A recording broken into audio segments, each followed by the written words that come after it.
मेरा नाम फूलन देवी है, लोग बैंडिट क्वीन के नाम से जानते हैं।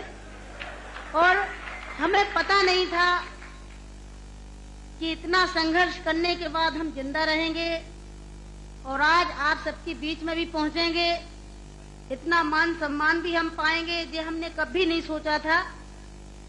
4 साल हम जंगल में भटके। आपको पता होगा कि हमारे हिंदुस्तान में नहीं कहना चाहिए ऐसे मौके पर, कहूंगी, बताऊंगी जो मेरे पे बीती है, कि हमारे सामंतशाही लोग, पैसे वाले लोग और खासकर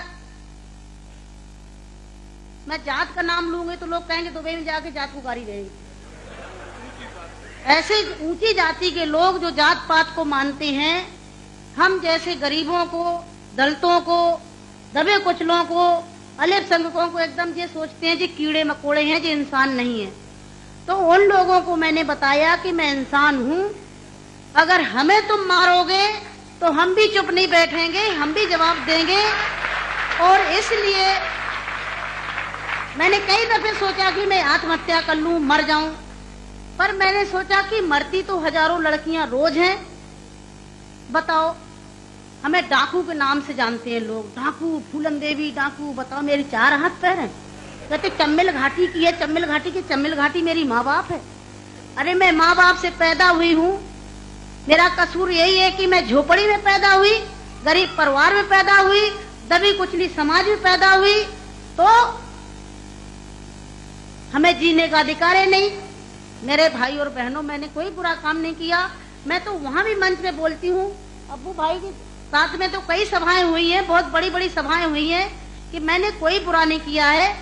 आपने सुना होगा, सुना का आप तो वहीं के सब रहने वाले हैं, कुछ हमारे भाई हैं यहाँ के, है कि एक सीता के कारण इतने बड़े जो रावण का आज तक पुतला फूंकते हैं, उसका यही कसूर था कि खाली एक औरत को उठा ले गया तो आज तक पुतला फूंकते हैं। मैंने क्या बुरा किया?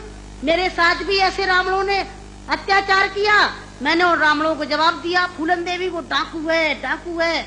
अरे वो तो माननीय मुलायम सिंह जी की देन है, नहीं नाम लेना चाहिए, जो आज हम समाज के अंदर खड़े हैं। और नहीं तो इतनी बड़ी साजिश रची थी, हमने कोई बुरा काम नहीं किया। जिन्होंने हमें सताया, हमें समाज में रहने लायक नहीं रखा, तो गुस्सा में इंसान अच्छा काम नहीं करता, गुस्सा में गलत ही करता है।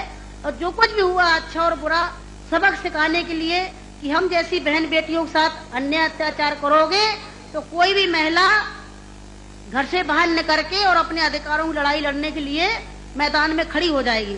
तो मेरे भाई और बहनों, हमें तो डाकू घोषित कर दिया। जब मैं चुनाव लड़ने जाती हूँ तो सब एक ही भाषण रहते हैं, किसी के और कोई भाषण नहीं रहते हैं। बताओ, मैं डाकू दिखाई देती हूँ? क्या होता डाकू है? तुमने हमें सताया, हमें लूटा पीटा। डाकू तो वो बेईमान जो हम जैसी महिलाओं को लूटते पीटते हैं। तो मेरे भाई और बहनों, 4 साल में जंगल में भटकी, 11 साल में जेल में रही, और जेल में भी हमें पागलों के साथ रखा गया था। अच्छी जगह नहीं रखा गया, जहीं पागल महिला थी, पागल महिलाओं में रखा गया था। 11 साल तक हमें जेल में रखने के बाद कोर्ट में पेश नहीं करा गया। और जब जेल से छोड़े गए तो बहुत बड़ा हमारे हिंदुस्तान में तूफान आया। इतनी बड़ी डाकू को छोड़ दिया गया, बहुत बड़ा अन्याय हुआ।